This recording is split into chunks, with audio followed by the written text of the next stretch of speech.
இந்த செய்தியை உங்களுக்காக வழங்குவது அருண் மசாலா. 1983 ஆண்டிலிருந்து தரத்துடன் தன்மை மாறாத அறுசுவை சமையலுக்கான அருண் மசாலா.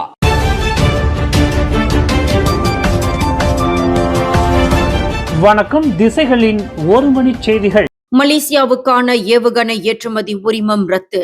நார்வே அரசாங்கத்தின் முடிவுக்கு அன்வார் கடும் விமர்சனம்.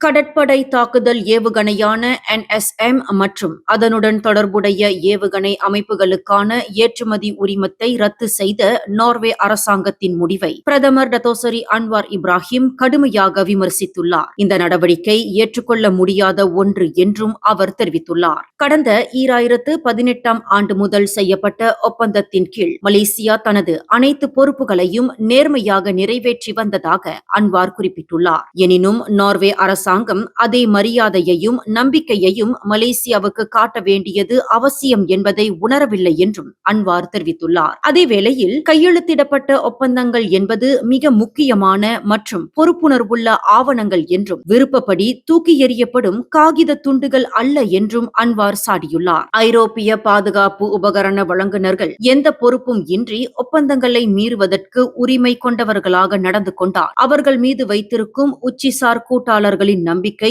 முற்றிலும் சிதைந்துவிடும் என்றும் அன்வார் எச்சரித்துள்ளார். மேலும் ஏற்றுமதி உரிமத்தை ரத்து செய்த நார்வே அரசின் முடிவு மலேசியாவின் பாதுகாப்பு நடவடிக்கை தயார் நிலைக்கும் கடலோர போர்க்கப்பலான LCS மேம்பாட்டு திட்டத்திற்கும் கடுமையான பாதிப்புகளை ஏற்படுத்தும் என்பதை நார்வே பிரதமர் யோனாஸ் கட்டோரையிடம் தாம் தெளிவாக எடுத்துரைத்ததாக அன்வார் தெரிவித்துள்ளார். மலேசியாவுக்கு வழங்கப்படவிருந்த ஏவுகணைகளுக்கான ஏற்றுமதி அனுமதியை நார்வே அரசு ரத்து செய்த முடிவுக்கு வருத்தம் தெரிவித்து நேற்று அரசாங்க செய்தி தொடர்பாளர் ஃபாமி ஃபட்சில் அறிக்கை வெளியிட்டிருந்தார். நார்வே அரசாங்கத்தின் இந்த முடிவினால் ஒப்பந்தப்படி ஏவுகணைகளை வழங்க வேண்டிய அந்நாட்டு நிறுவனத்தால் விநியோக நடவடிக்கையை தொடர்ந்து மேற்கொள்ள முடியாத நிலை ஏற்பட்டுள்ளதாக அவர் குறிப்பிட்டிருந்தார்.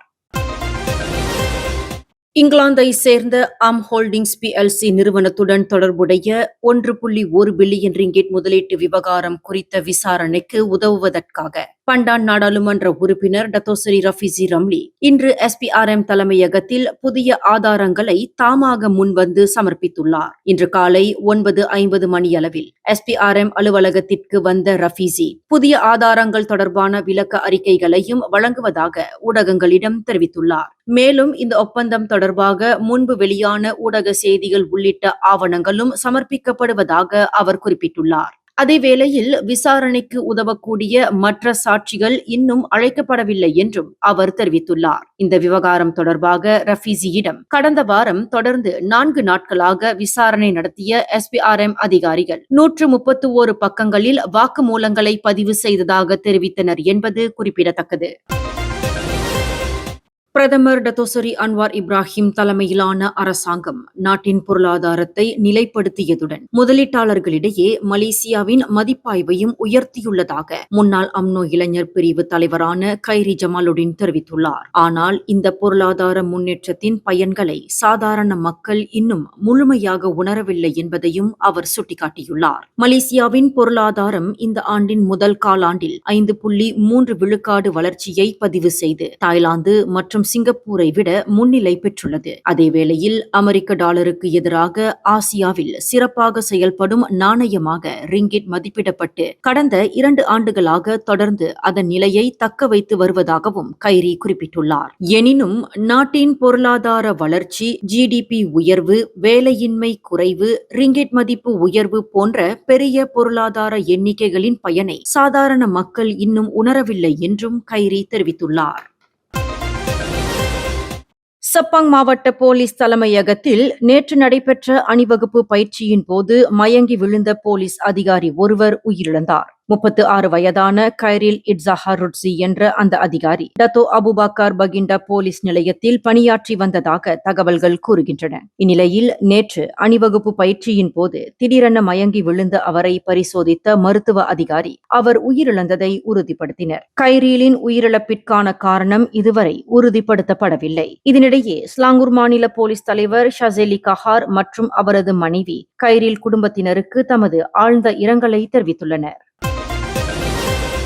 சபா மாநிலம் கொத்தகினபாலு மங்காத்தால் பகுதியில் உள்ள சுங்காய் ரம்பாயான் ஆற்றில் மீன்பிடிக்க சென்ற 11 வயது சிறுவன் நீர் சுழலில் சிக்கி உயிரிழந்த சம்பவம் சோகத்தை ஏற்படுத்தியுள்ளது. நேற்று புதன்கிழமை பிற்பகல் 3:05 மணியளவில் நடந்த இந்த சம்பவத்தில் முகமது ஹமீசான் அகில் அஹ்மத் என்ற அச்சிறுவன் தனது 9 நண்பர்களுடன் ஆற்றில் மீன்பிடிக்க சென்றதாக கூறப்படுகின்றது. அப்போது சிறுவனும் அவனது நண்பர் ஒருவரும் குழுவிலிருந்து விலகி சென்றபோது திடீரென ஆற்றின் பாலமானது நீரோட்டத்தில் சிக்கி அடித்து செல்லப்பட்டதாகவும் தகவல்கள் கூறுகின்றன. இந்நிலையில் சம்பவ இடத்திற்கு விரைந்த மீட்பு குழுவினர் சிறுவனை மயக்க நிலையில் மீட்டு அருகிலுள்ள மருத்துவமனையில் அனுமதித்தனர். என்றாலும் சிகிச்சை பலனின்றி அச்சிறுவன் உயிரிழந்ததாக கொத்தகினபாலு மாவட்ட போலீஸ் தலைவர் கசிமுடா தெரிவித்துள்ளார்.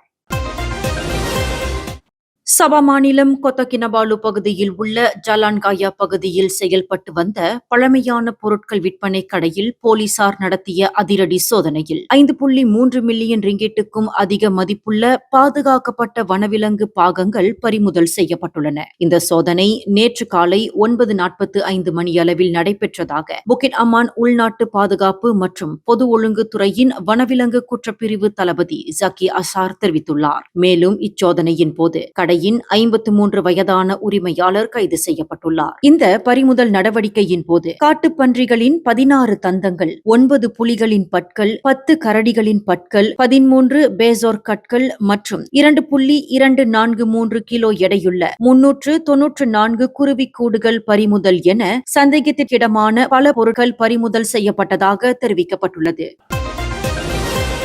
திசைகள் செய்தி ஊடகத்தில் பணியாற்ற விருப்பமா? விற்பனை துறையில் சாதிக்கும் ஆர்வம் கொண்டவரா நீங்கள்? அப்படியென்றால் நாங்கள் தேடுகின்ற நபர் நீங்களாக இருக்கலாம். புதிதாக பட்டம் பெற்றவர்களும் விண்ணப்பிக்கலாம். விண்ணப்பதாரர்கள் சொந்த வாகனத்தை கொண்டிருக்க வேண்டும். மின்னஞ்சல் admin@திசைகள்news.com.